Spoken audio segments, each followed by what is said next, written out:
Bienvenidos una semana más a su programa Tiempo de Tertulia. En esta ocasión tenemos un grupo de expertos y conocedores del tema y vamos a hablar sobre los grandes fraudes de la historia.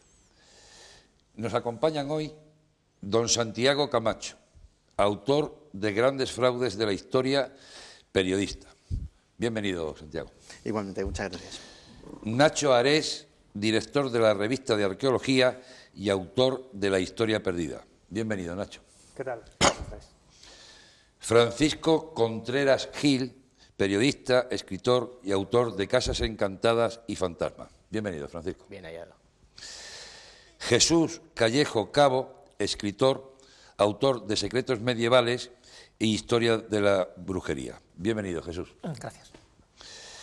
Sebastián Vázquez, escritor, editor de Editorial Edad, que precisamente en estos días celebra su 50 aniversario. Bienvenido. Muchas gracias.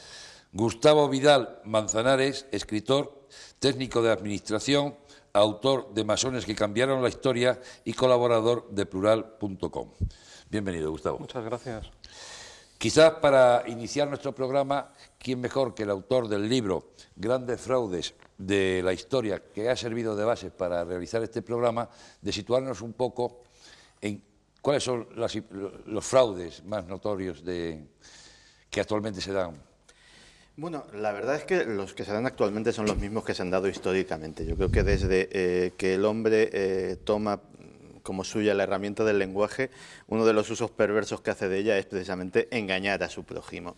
Y eso se ha convertido en una constante histórica. Los motivos del engaño, miles, desde el lucro a la notoriedad, pasando simplemente por la broma. Y la verdad es que la recopilación de fraudes históricos ocuparía un volumen no de 20, sino posiblemente de 200, de 2000, todos igualmente interesantes, todos igualmente apasionantes. Yo escogí precisamente los que a mí me parecieron más atrayentes, pero ni mucho menos son grandes, pero no son los más grandes. Yo creo que en esa clasificación estaríamos todos. ¿Fraudes de qué tipo? Pues yo creo que en todos los ámbitos del ser humano. Los que se recogen en el libro son artísticos, por ejemplo. Una cosa que puede sorprender es que a día de hoy en grandes museos de todo el mundo se siguen colgando obras que no son de los autores que las firman o que presuntamente las firman, hasta los que teóricamente deberíamos ser notarios de la verdad, como somos los periodistas.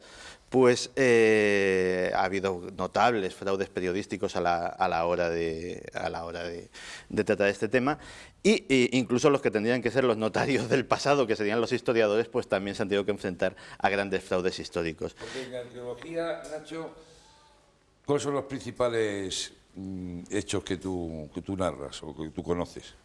Hombre, tomando un poco el hilo de la actualidad, quizás uno de los casos que más ha saltado a los medios de comunicación es el supuesto fraude de Iruña-Velella, en la provincia de Álava, al norte de la península ibérica en España, en donde desde hace unos años se argumentaba la posibilidad de que hubieran aparecido restos arqueológicos, sobre todo textos, ostraca, grabados sobre cerámicas o piedras, en donde se hacía alusión en el siglo III, hay que pensar que es una villa romana del siglo III de nuestra era, en donde se hacía alusión a elementos históricos totalmente antagónicos a lo que se podría esperar en un yacimiento de estas características. No solamente habría los testimonios más antiguos del euskera, que hasta entonces solamente se conservaban unas glosas del siglo IX-X, también había referencias a supuesta escritura jeroglífica, y una serie de grabados y de iconos, representaciones de sirenas, etcétera, todo ello en una mezcla realmente insólita que después de haber sido analizado y estudiado con profusión se ha demostrado ciertamente que es un fraude, ¿no? Francisco, en parapsicología. La parapsicología es un mundo, las casas encantadas y el mundo de los fantasmales es un mundo donde el fraude está en boga siempre con dos motivos. Uno es el lucro económico y otro es la popularidad. Y ha acompañado a la parapsicología desde sus inicios. Ya cuando las hermanas Fox hacen nacer lo que hoy conocemos como espiritismo, Cuando las primeras sociedades científicas empiezan a investigar a los medium, surgen personajes que aparentemente entran en contacto con ese más allá, como los hermanos Davenport, que crean la cabina del medium, que no dejan de ser espectáculos. Allí en Estados Unidos, en España, en Madrid, en la Villa y Corte, podríamos hablar de fantasmagoría, el primer espectáculo teatral donde se hacía recrear esas apariciones del más allá. Hoy los tiempos han cambiado y en pleno siglo XXI, detrás de muchos casos de fantasmas, de casas encantadas, lo que te encuentras tras una buena investigación son sobre todo el lucro económico, buscan un fin, y el publicitario. Jesús, ¿en literatura? Pues en literatura también hay muchos fraudes, como no. Yo creo que no hay ninguna disciplina dentro del conocimiento humano que no haya incurrido en algún fraude. Estamos hablando de los arqueológicos, los parapsicológicos, los antropológicos, los históricos, los ufológicos y, por supuesto, también los literarios. Y hay muchísimos ejemplos en este sentido, ¿no? Desde la donación de Constantino, un documento del siglo VIII que supuestamente acreditaba a los papas con ese poder divino y que luego investían a los emperadores, se supo que era fraudulento, pero solo se supo a partir del siglo XV. Durante muchísimos siglos, todos los papas que han pasado por Roma se acreditaban con un documento que era falso, que es esta donación de Constantino. Y a partir de ahí, el fraude ha salpicado prácticamente a todos los estamentos literarios, incluso a los autores más consagrados. Hace muy poco hubo una obra de Denis Boissier, un autor francés, donde ponía en solfa que las obras de Molière no las escribió él, sino que las escribió Corneille. Sencillamente Molière las representaba y las firmaba, pero el autor, el que estaba detrás, el famoso negro literario, era Corneille, y eso pues ha supuesto un verdadero escándalo en Francia. Pero lo mismo pasa con Alejandro Dumas, cuando se demostró que tenía todo un sindicato literario que escribía en sus obras y que él de alguna forma pues hacía el argumento, pero eran otros, esos 72 colaboradores que tuvo, los que redactaban pues Los Tres Mosqueteros o El Collar de la Reina, etcétera, etcétera. Y así se podría hablar incluso con Conan Doyle, que también le ha salpicado pues una de estas supuestas manchas fraudulentas, diciendo que el perro de los Baskerville le tomó prestada la idea a uno de sus mejores amigos. En fin, hay mucha verdad, mucha mentira, mucha impostura en el mundo de la literatura, pero desde luego lo bueno es intentar indagar lo que hay detrás, lo que hay en las bambalinas del mundo literario. Y Gustavo, en el mundo jurídico... Desgraciadamente han sido incontables. Y además yo diría que el mundo jurídico quizá tiene, el aspecto del montaje judicial, un aspecto sumamente cruel, y es que el particular se enfrenta con una maquinaria colosal de una potencia absolutamente devastadora, que incluye desde jueces a policía, y donde el particular sería como un ratoncillo enfrentándose a un león. Esto nos puede suceder a cualquiera, sobre todo en países en los que no hay una democracia avanzada. ¿Cómo se han generado estos fraudes? Normalmente se han generado en un caldo de cultivo, de racismo, de xenofobia y de ataque directo a minorías políticas, normalmente anarquistas, socialistas, normalmente minorías que obviamente no estaban vinculadas al poder. El poder se ha servido de una infraestructura, como ya digo, colosal, y para poder ejecutar estos montajes han recurrido a falsificar pruebas, se ha recurrido a testimonios falsos, se ha recurrido a coacciones de testigos y se ha recurrido a algo que tal vez los especialistas en derecho minusvaloran, pero que es muy importante, y son los trámites procesales. Hay dos casos que a mí me gustan mucho, me interesan mucho y que además conmovieron a la opinión pública, que fueron el caso Dreyfus en Francia y el caso de Sacco y Vanzetti en Massachusetts, en Estados Unidos. El caso Dreyfus, del que podemos hablar posteriormente, fue muy complicado, se tardó mucho en rehabilitar a este militar, que era un militar francés falsamente acusado, y podemos decir que convulsionó la sociedad francesa, porque coexistieron y se confrontaron intereses poderosísimos y contrapuestos. Y Sebastián, como experto y recopilador en tu editorial de estos temas, ¿cuál es la situación actual? ¿Cómo ves tú el tema de los fraudes en la historia?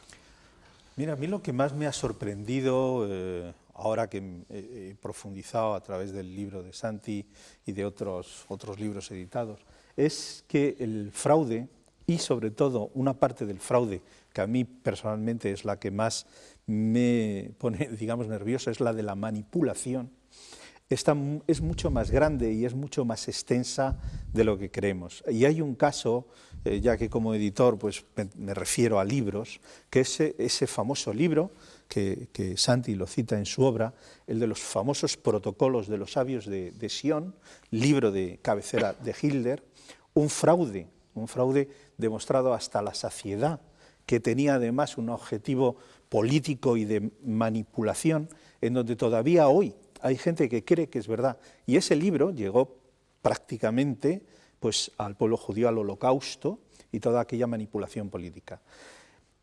A mí, los casos que ha citado ahora Gustavo, a mí ese área de la manipulación, cómo los medios de comunicación, a veces de modo inocente, pero otras veces no, con una intencionalidad precisa, manipulan la sociedad.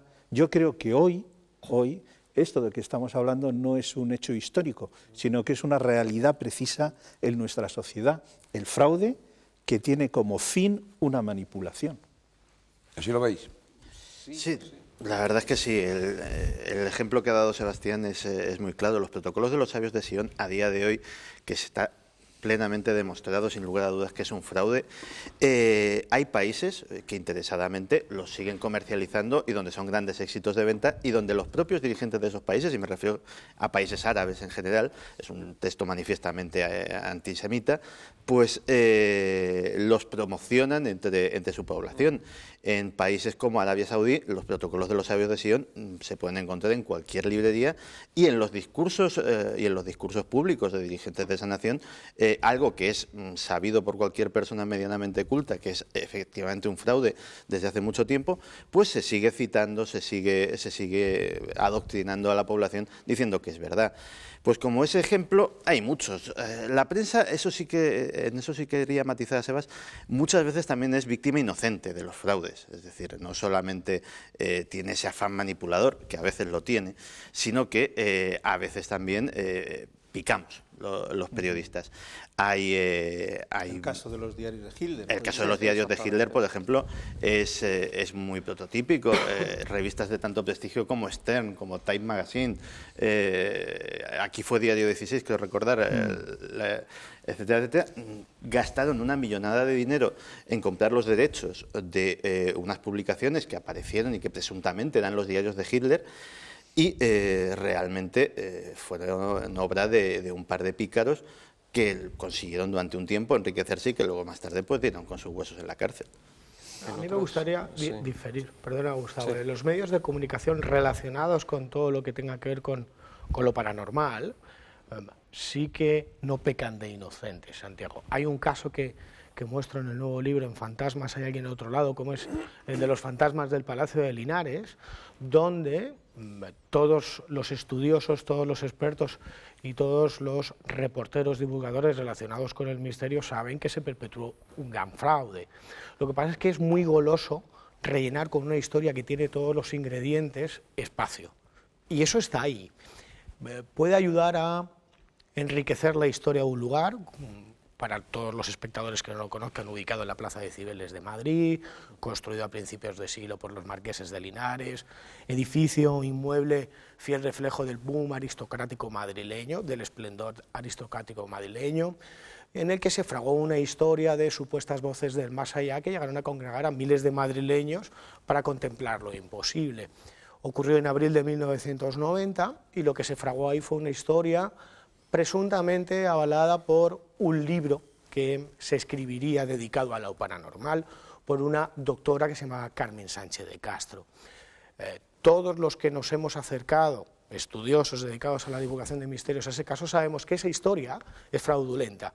Y aún así, desde 1990, todos los medios de comunicación que tienen relación con el misterio, ya sea radiofónicos, televisivos o en prensa escrita, han seguido divulgándolo. Y muchos, por no decir el 90%, 95%, intentando vislumbrar algo insólito en ese caso. No lo hay. ¿Hasta qué punto pecamos los medios de comunicación o los periodistas de inocente? Bueno, hasta el punto que tengamos que rellenar espacios para seguir dando a conocer el misterio. Y en algunos otros casos, como bien sabemos, Santi, que hemos trabajado durante muchos años juntos, sí es verdad que el medio de comunicación, el programa de radio, de televisión o la cabecera de revista peca de inocente, porque últimamente, relacionado con lo paranormal, se da el juego de intentar cazar al periodista de misterio.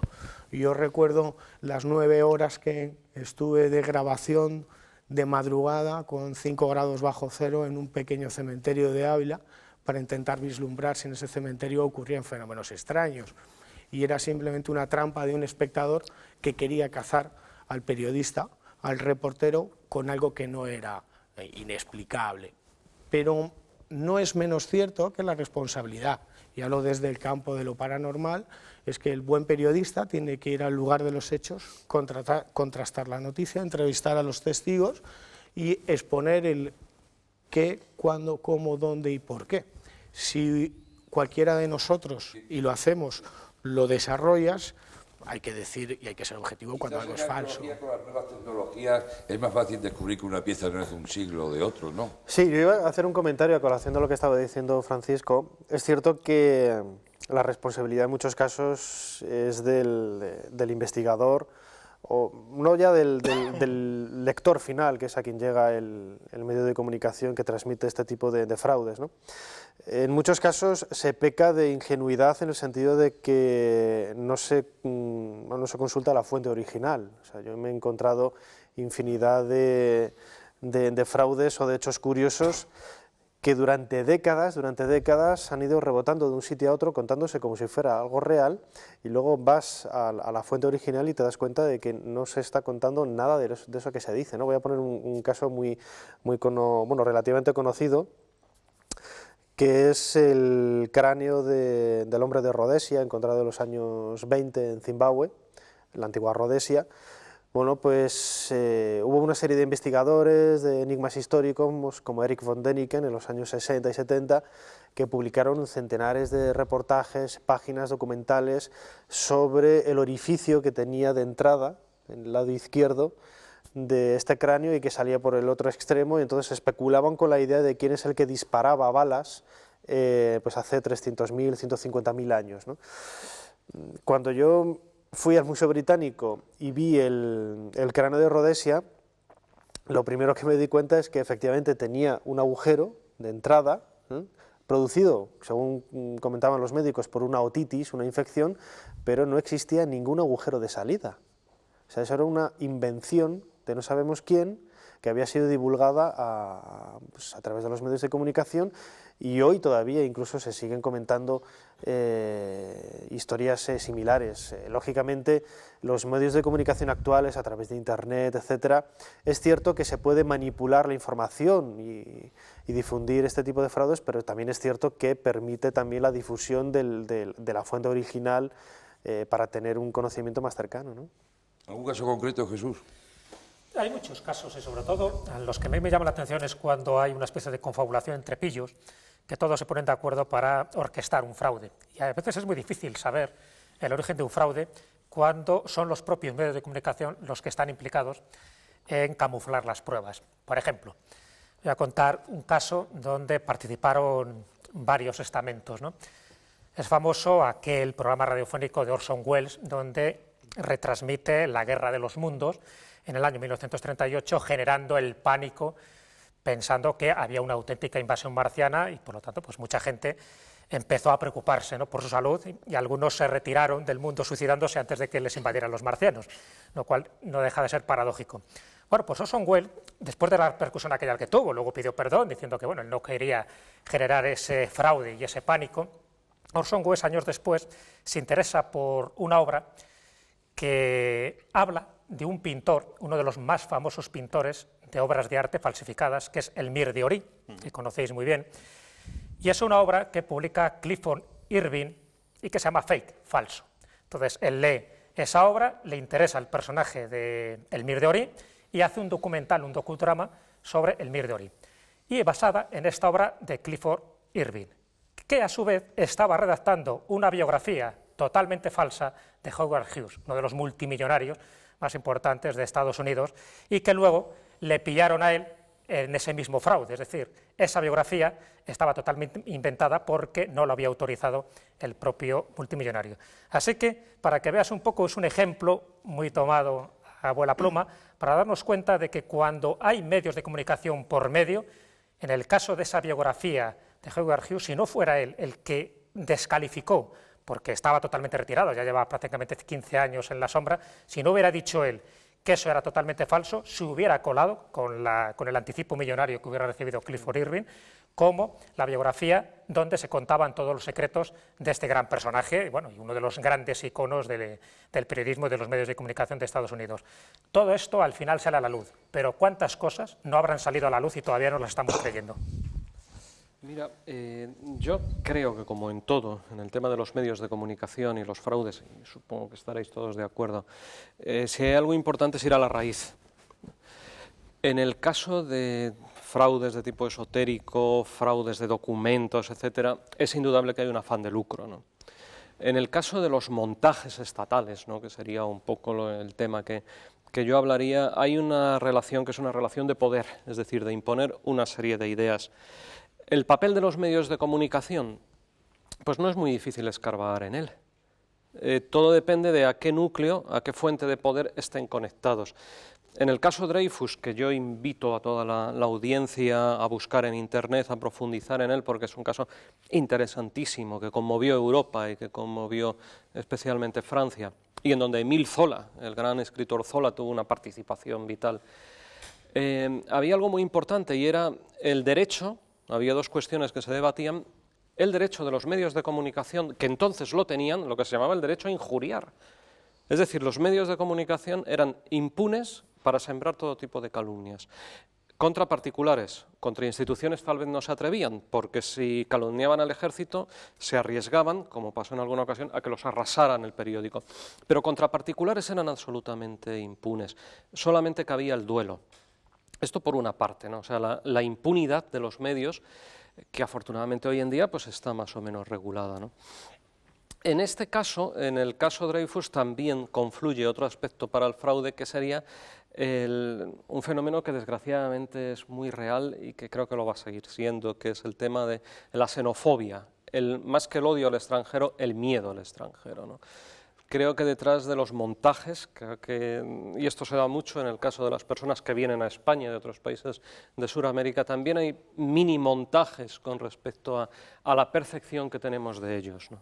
En muchas ocasiones nos intentan transmitir, nos intentan falsear una imagen de estas personas, ¿no? Entonces creo que siempre que estemos ante un fenómeno importante, ante un fenómeno convulsivo, hay algo vital que es acudir a la raíz de esto. Esa es la aportación que a mí me gustaría dejar. Es que en lo que has comentado yo pregunto y me imagino, pues yo lo que he visto es que en la mayoría de los fraudes, efectivamente, como decíais, hay un hecho eminentemente lucrativo, es decir, claro, lo que es un estafador que lo que busca es ganar dinero, efectivamente, o en el caso más general, que hay una intencionalidad detrás. Solo me pregunto, si en el caso que tú has citado de esas ostracas falsas de ahí en el País Vasco, había una intencionalidad de otro tipo en relación con el euskera.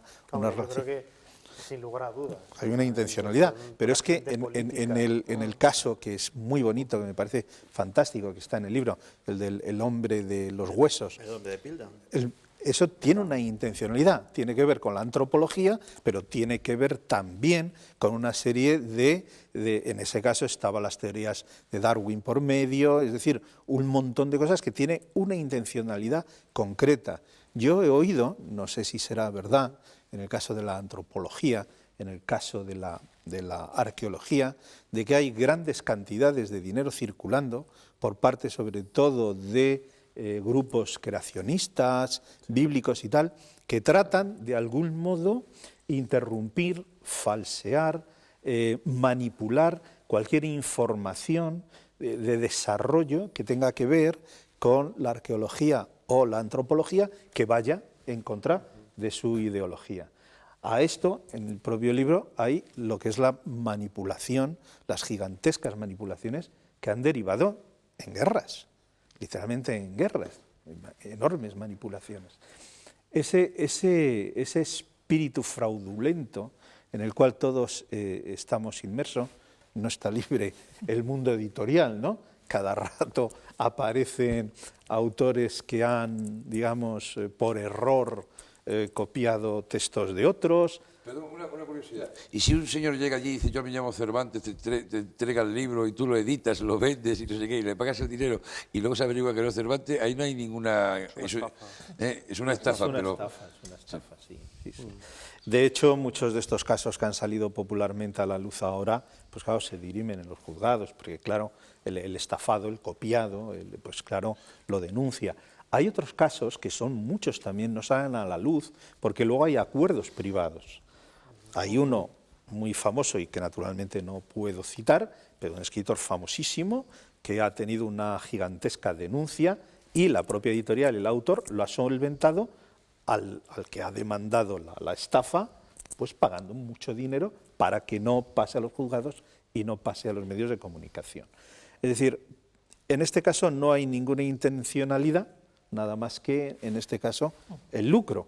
Pero a mí me interesa mucho, o en el caso de la parapsicología, cuando muchos de estos fenómenos salen a la luz y aparentemente en épocas sociales en donde parece que viene muy al pelo de poner cortinas de humo con respecto a cosas autónomas. Hace décadas, sobre todo en el siglo XIX, que había esa tendencia a la notoriedad, ese clasismo de intentar llegar a ser alguien importante por el trabajo, etc.,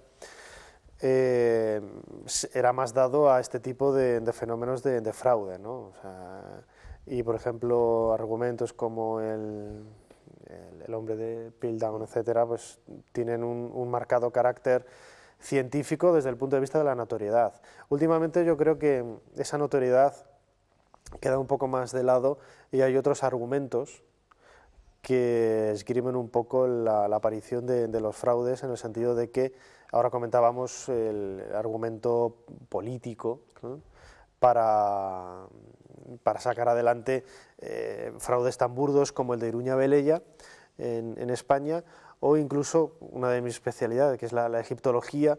Por ejemplo, en los años 90 hubo un proyecto que ahora se está llevando a cabo, pero con una línea científica totalmente diferente, que es la extracción de ADN de momias reales para intentar conocer el origen y la relación entre los diferentes individuos que había en cada dinastía, etc., ¿no? Bueno, en los años 90 el pionero de estos trabajos era Scott Woodward, que fue el primer microbiólogo en extraer ADN del hueso de un dinosaurio. De ahí parte un poco la idea de la película de Steven Spielberg de Parque Jurásico. Pero Woodward, cuando estuvo trabajando en Egipto extrayendo ADN de momias reales, de repente se le cortó el permiso, no llegó nunca a publicar el resultado de sus investigaciones, y todo poco a poco fue saliendo a la luz porque Scott Woodward es profesor y trabaja para una universidad metodista americana, y el gobierno egipcio creía que una de las líneas que seguía este microbiólogo era no realmente en la finalidad científica de saber las relaciones entre las momias reales, entre los diferentes individuos, sino intentar extraer el origen de Moisés, su papel en Egipto, etcétera, una confabulación judeo-masónica, podríamos calificar de alguna manera, adaptándola a términos egipcios, que hizo cortar de raíz ese trabajo, lo cual no implica que en definitiva todo aquello fuera un fraude en absoluto. Scott Woodward extrajo las pruebas de ADN, siguió trabajando. Al no conocer el resultado de esos estudios, pues no sabemos si realmente era tan sionista como se pensaba, ¿no? Es que acabas de abrir un tema que es el de los fraudes científicos, que también los ha habido y muchos, y de hecho, curiosamente, más que los grandes fraudes, pues como el señor coreano que decía que había clonado células madre, etcétera, etcétera, y que por cierto se llevó cerca de 4.000 millones de dólares que nunca más se volvieron a saber de ellos. Ese es un gran fraude y está motivado obviamente por algún tipo de estafa. Hay pequeños fraudes que son igualmente graves. La comunidad científica, por ejemplo, está muy preocupada con la tremenda extensión del fraude científico a día de hoy. Fraudes pequeños, es decir, por ejemplo, gente que hace publicaciones, escribe trabajos en los cuales afirma que ha hecho determinados experimentos que no ha hecho, simplemente da unos datos estadísticos ficticios. Y, por ejemplo, eso se debe al tremendo volumen de presión que tienen los científicos a la hora de sacar publicaciones, de sacar trabajos. ¿Para qué? Para obtener financiación para sus investigaciones, para obtener medios, tanto humanos como técnicos, para llevarlas a cabo, etcétera, etcétera. En tal manera que básicamente se estima que un porcentaje alto, y cuando digo un porcentaje alto podemos estar rondando casi el 10% de los trabajos contienen datos o no suficientemente contrastados o directamente falsos. Lo cual nos lleva a que si la ciencia precisamente, y cuando hablo de ciencia no estoy hablando simplemente de ciencias abstractas, estoy hablando de medicina, estoy hablando de fraude científico, como es el caso de la industria farmacéutica, interesado, en el cual muchas veces pues, los estudios clínicos se falsean deliberadamente para que disimular, por ejemplo, determinados efectos secundarios de un medicamento, etcétera, etcétera.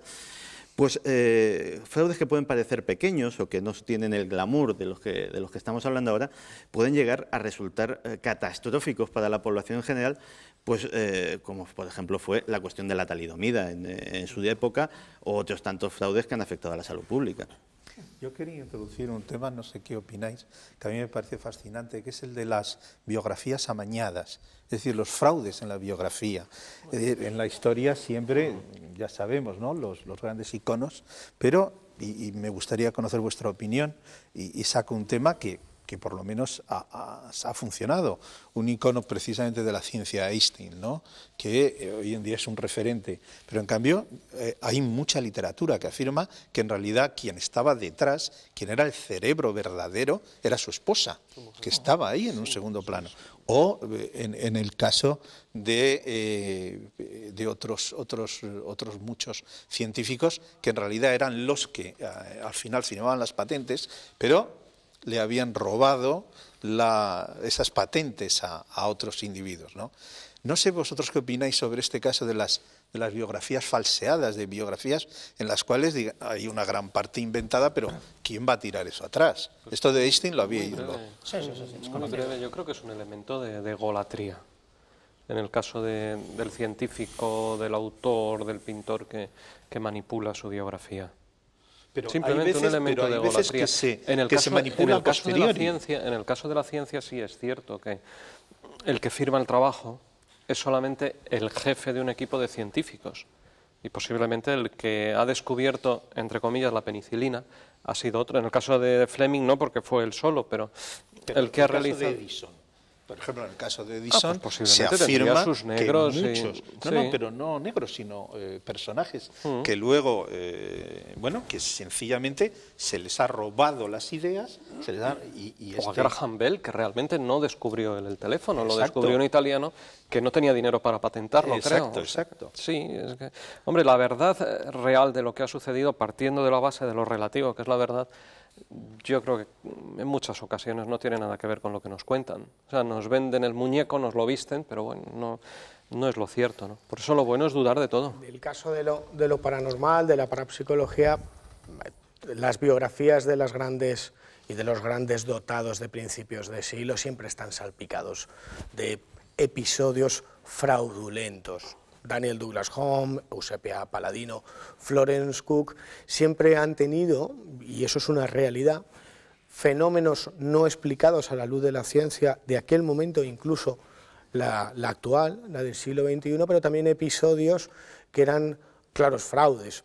Muchos de ellos perpetuados porque durante la primera época de lo paranormal, de los tiempos heroicos de la parapsicología, se pagaba, había becas a institutos como la Sociedad Psíquica de Londres, como el Instituto Metapsíquico de París, dirigido por Charles Richet, premio de Fisiología, en estudiar a este tipo de personas en busca de saber qué había detrás de estos fenómenos y sobre todo en un momento de zozobra social, religiosa, espiritual, en el que el mundo del más allá había abierto un campo desconocido y apasionante como era la posible supervivencia tras la muerte, ¿no? Eso hacía que la comunidad científica, que no es la que hay hoy, manejada por patentes y por grandes cantidades de dinero en un fin económico, sino de una búsqueda sana, espiritual, renacentista, humanista, bueno, becara a estos doctores, Crookes, astrónomo, Charles Richet,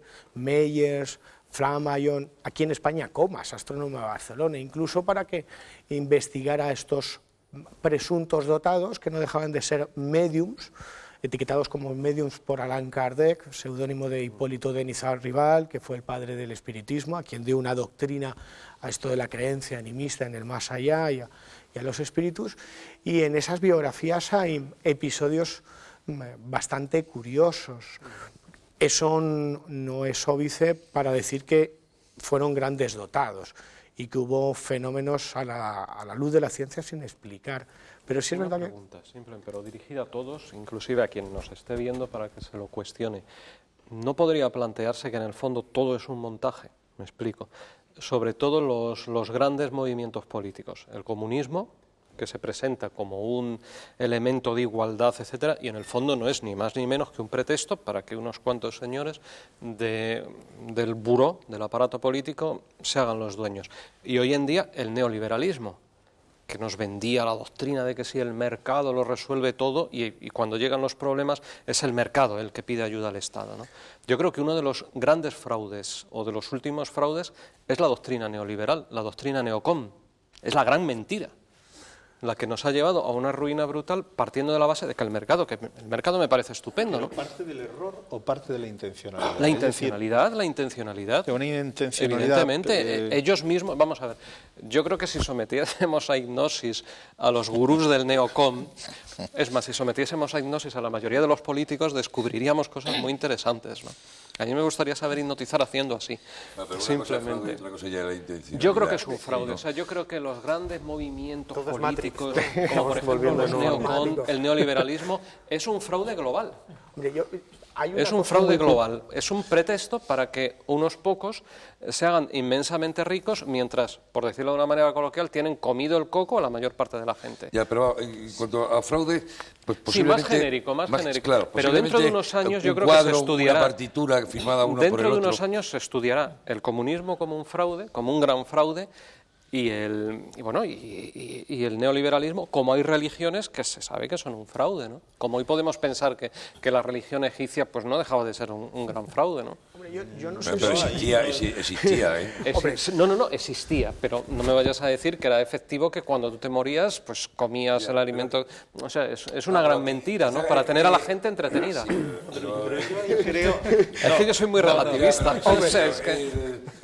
Quizás sobre algo material que ha tenido... Es decir, ¿las pirámides los hicieron los egipcios o no las hicieron? ¿Sabes? Hombre, sí es verdad que hay, no sé si fraude, pero por ejemplo, dentro de la historia del espiritismo, que es apasionante y doy buenas dosis de esa historia social, antropológica, en Casas Encantadas y en Fantasmas, sí es curioso, por ejemplo, que el espiritismo surge en España en un momento revolucionario y que acompaña a la propia zozobra eclesiástica y política.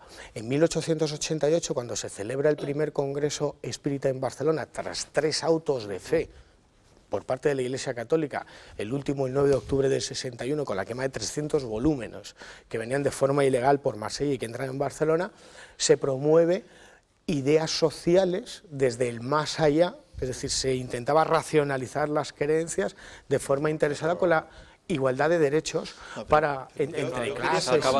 Puede haber un interés. Se hablaba de la sociedad de naciones en aquella época.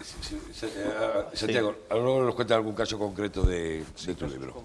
Sí. Pues fíjate que casos concretos de mi libro hay muchos, pero el que últimamente me tiene fascinado es un caso que no aparece en el libro y que merecería aparecer. Mucho más interesante para la siguiente edición.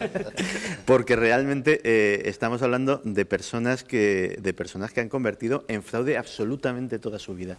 En 1989 fallece en el estado de Washington un músico de jazz, Billy Tipton, que era relativamente conocido, y va el médico a certificar el fallecimiento y de repente sale de la habitación un poco con una cara extrañada y le dice a la mujer: señora Tipton, ¿usted sabía que su marido es una mujer? Gran sorpresa, no, evidentemente no, y llevaba varios años de casada. Billy Tipton en realidad se llamaba Dorothy. había nacido mujer y era una mujer dotada con un gran talento para la música. En la época en que nació, más o menos en los años 30, Y poco talento para otras cosas. también. Es la versión Espera, que tiene un talento inmenso, porque estuvo casado 5 veces. O sea, Personaje. o sea, un gran talento. Tiene un gran Tenía que talento haber para la dedicado a la música, política ese pero hombre, macho. la época la constreñía lo que se llamaban las orquestas de señoritas, y ella quería tocar jazz. Entonces decide crearse un personaje, que es Billy. Se corta el pelo, incluso llega a llevar durante una época un bigotillo postizo. Y lo realmente sorprendente es que, aparte de como músico, tiene fama como mujeriego. Y tiene, como digo, 5 mujeres a lo largo de su vida, de las cuales 3 al menos. La última parece ser que ya le pilló de mayor y decía que, bueno, que por razones de salud no llevan vida marital. Y la primera parece ser que llevaron una relación lésbica pues, al uso, o sea, era consciente. Pero las 3 de en medio juran y perjuran de que nunca supieron que estaban con una mujer y que, sin embargo, tenían relaciones sexuales normales. Una persona que lleva toda su vida a ese nivel de fraude, yo creo que merecería haber estado en el libro, y la lástima es no haberme enterado antes de este Estuvo caso. casado 5 veces, en el pecado llevaba la penitencia. Sí, sí. Desde luego, por de fraude, porque Sebastián, madre ¿qué mía. querías puntualizar? No, simplemente quería puntualizar, a mí estos casos me parecen admirables, como aquel también español que salió en los periódicos, que estaba casado 3 veces, mantenía 3 familias en 3 ciudades distintas y nadie lo sabía. Le pilló, no me acuerdo, le entró un estrés al tipo y se puso enfermo y tal, pero ninguna, y tenía hijos con, me parece que una era, en 3 ciudades distanciadas, era comercial y le daba la vida pues mantener 3 familias. A mí esta gente sí me parece realmente algo excepcional. Es que encima no es un caso único, porque en el 93 en Portugal, todo Portugal se estremece con el general Tito Aníbal da Paisao Gómez, que, veterano de la guerra de Angola, general con sable, con pistola, con fajín y con todo lo que quieras, y también era una mujer, y también llevaba casado 15 años. O sea, es que la realidad muchas veces supera la ficción.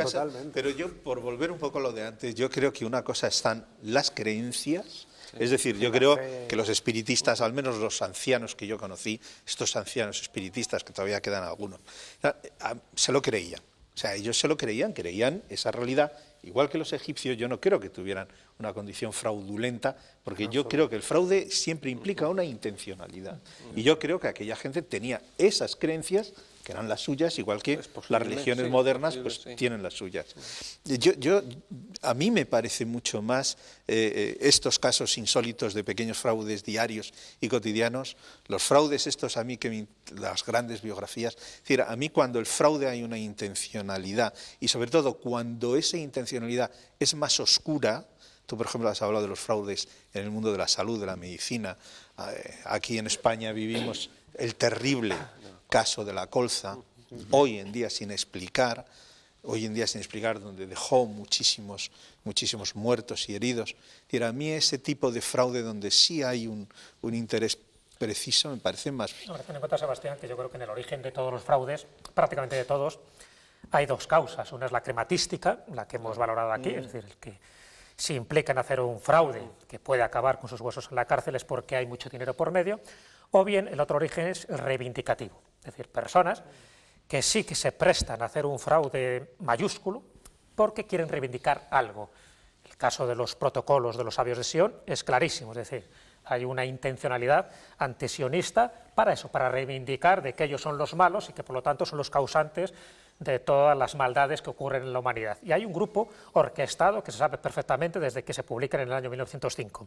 Otro muy célebre que tiene que ver con España son los plomos del Sacromonte, en Granada, donde se intenta reivindicar una genealogía de los moriscos que no tenían en una época en que estaban a punto de ser expulsados de España. Así que se fabrican esos plomos del Sacromonte en una época en la que incluso Felipe II se lo creyó también.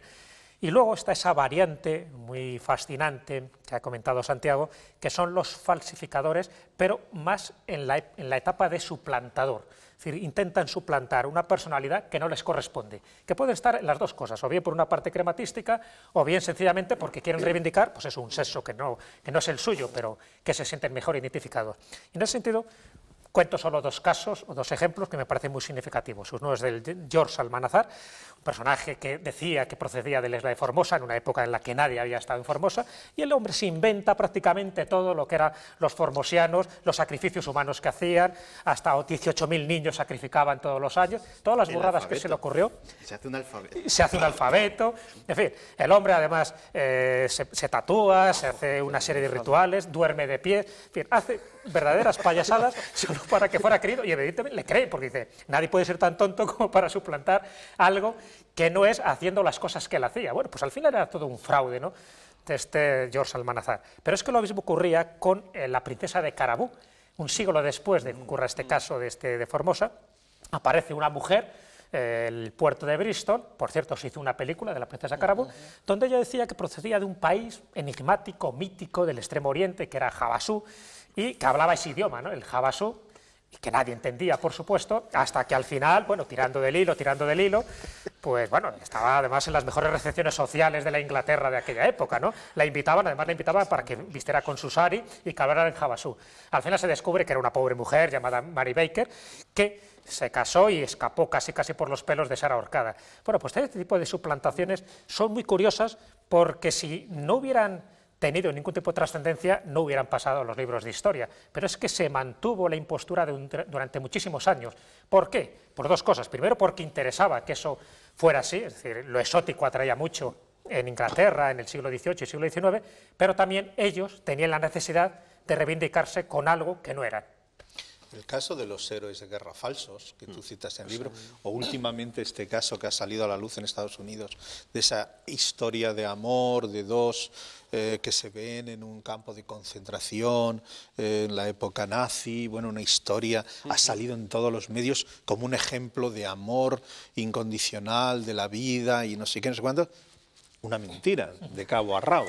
Ahora los han descubierto. Da la casualidad que es un hombre sobrevivía en ese campo de concentración, estaba justo allí y por los datos que daban, él dice, esto es falso.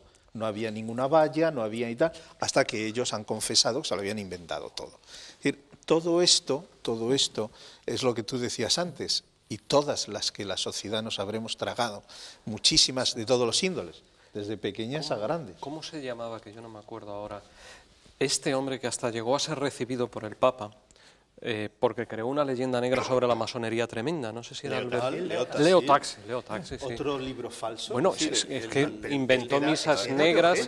Cuenta algo de... Cuéntalo, porque... No, pero Leo Taxi consiguió lo que quería, que en aquella época tuvo una tirada, no sé si de 1 millón de ejemplares. Este era de Eugenio y sobre todo era de los golfos. Leo Taxi, decir, sí. Es un individuo... Bueno, de los buenos para ti, yo que soy masón, macho, uno de los buenos. No, pero es que su carrera empieza haciendo libelos antipapales, de las prostitutas, del Papa, todo cargando al Vaticano con toda suerte de tropelías, sobre todo de escándalos sexuales. Cuéntalo bien. Que era lo que vendía en sus folletines, ¿no?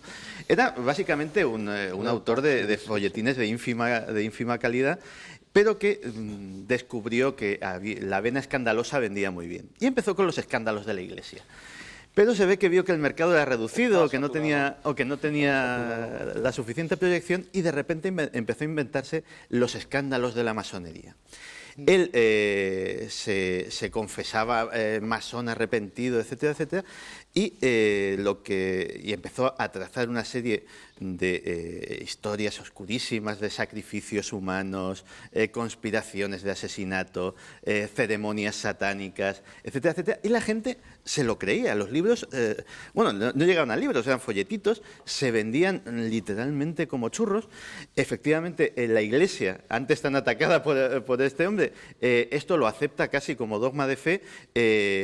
La Iglesia francesa lo acoge en su seno. Él, como buen estafador, se acerca como un hijo arrepentido de sus pasados pecados y que, lógicamente, aquellos libros injuriosos que escribió se los había obligado a hacer la masonería. El Papa le recibe, etcétera, etcétera. Y cuando ya llega al punto de genialidad supremo, es cuando un buen día monta, yo creo que una de las primeras ruedas de prensa como tales de la historia, llena un teatro en París con todos los periodistas de la ciudad y dice, pues señores, todo lo que he escrito es falso. Y vuelve a vender otra vez. Y vuelve a vender otra vez contando cómo hace, Es total, macho, ese hombre. cómo hace todos sus libros falsos sobre la masonería. Con lo cual el tipo ya tiene una caradura impresionante. Sí, sí, sí, me ha pasado antes. A mí Amoral, otro tío. tema que también quizá lo de los medios de comunicación, en este caso tú citas el caso del hombre este de Hollywood, que es el que primero empieza a, bueno, eso de las relaciones públicas. Yo creo que el caso este de la película de Tarzán creo que es interesante. Sí, que es que hay un personaje que se llama Harry Reichenbach, que yo creo que es el creador de las relaciones públicas modernas. Él empezó en la industria de Hollywood en la época del cine mudo, y tenía métodos muy peculiares para promocionar sus películas. Él literalmente lo que hacía era crear historias periodísticas que encajasen en la trama de la película y luego vender la película como si estuviera basada en hechos reales o cosas similares. El caso de Tarzán, por ejemplo, no era tanto esto como generar una noticia que hubiese notoriedad.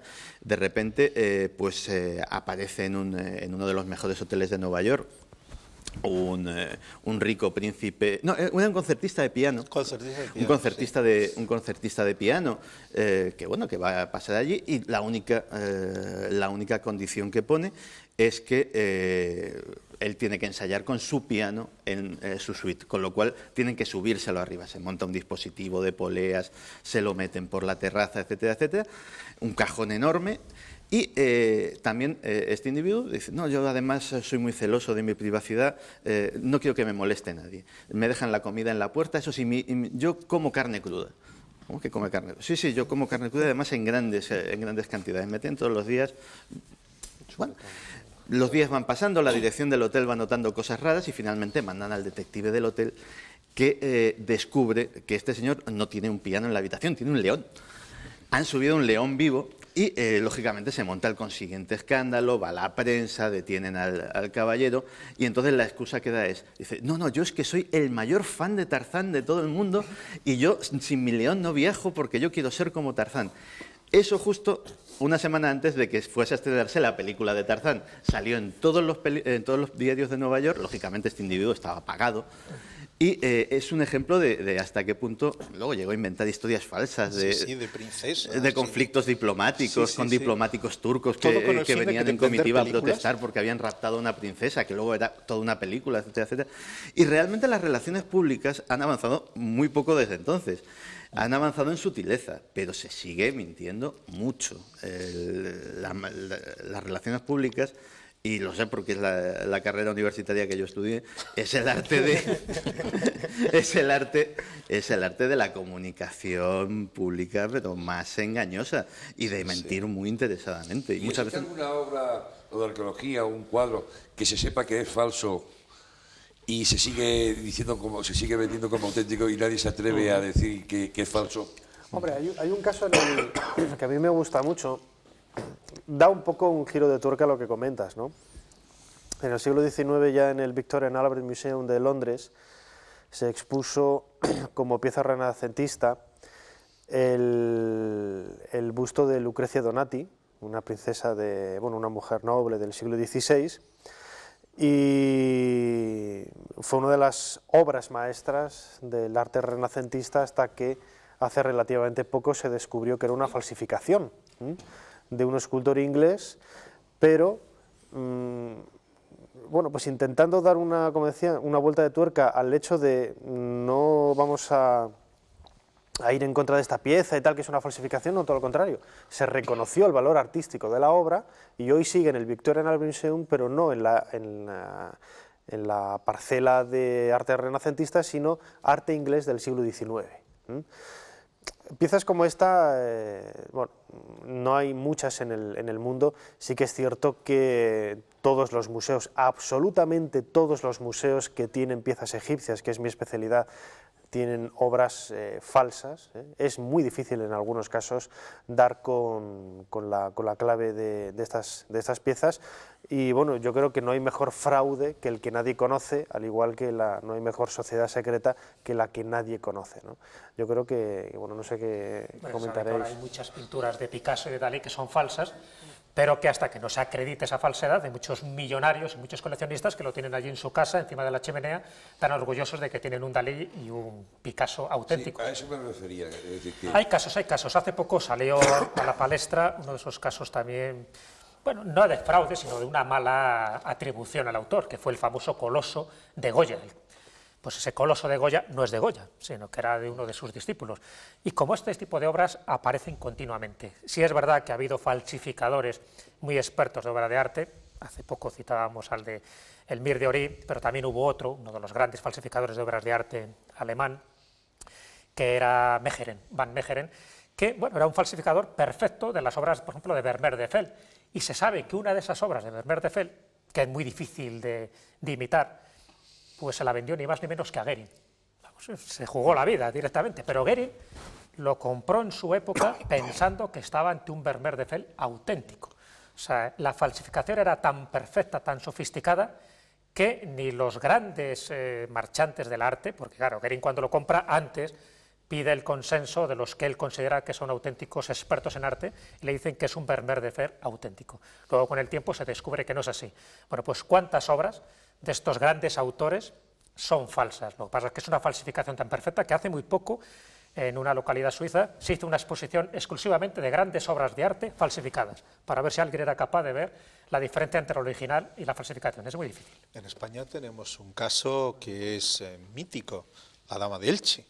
La Dama de Elche, donde hay muchos especialistas, pero claro, al ser un símbolo nacional, que venga alguien de fuera a decir que es un fraude, es doloroso. Es que, estamos como con lo de Iruña Velella. Es que en la creación de las identidades nacionales de los pueblos, y ahora, por ejemplo, el caso de Iruña Velella tiene su punto, porque el pueblo vasco está en ese proceso precisamente. Hay fraudes, hay mitos, hay mentiras abiertas que, bueno, que siguen funcionando y que siguen formando parte de la iconografía de los diferentes países. Pero volviendo a lo de los falsificadores de arte, hay uno que es genial, que es Alceo Dosena. Alceo Dosena, además, fue falsificador de arte sin saberlo. Él era un cantero, se dedicaba al mármol, pero tenía el hobby de esculpir al estilo de los clásicos y tenía un don innato no para copiar. Él reproducía obra nueva al estilo etrusco, al estilo griego, al estilo fenicio, al estilo renacentista, hasta que llegó el típico avispado, que en este caso era un joyero de Cremona, y vio que aquello tenía un mercado y se convirtió en su marchante. A él le daba una cantidad mínima y su obra terminó distribuida en los mejores museos del mundo. Se cree que parte de la colección etrusca del Metropolitan es de Alceo Dosena, de hecho.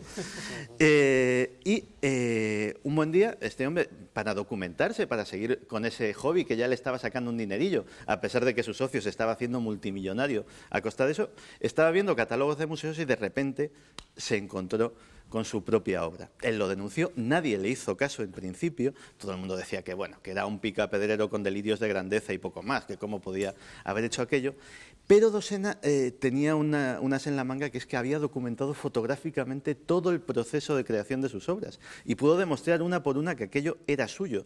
De hecho, hay una película documental de cómo él creaba y realmente parece que estaba poseído por los espíritus de aquellos viejos escultores, ¿no?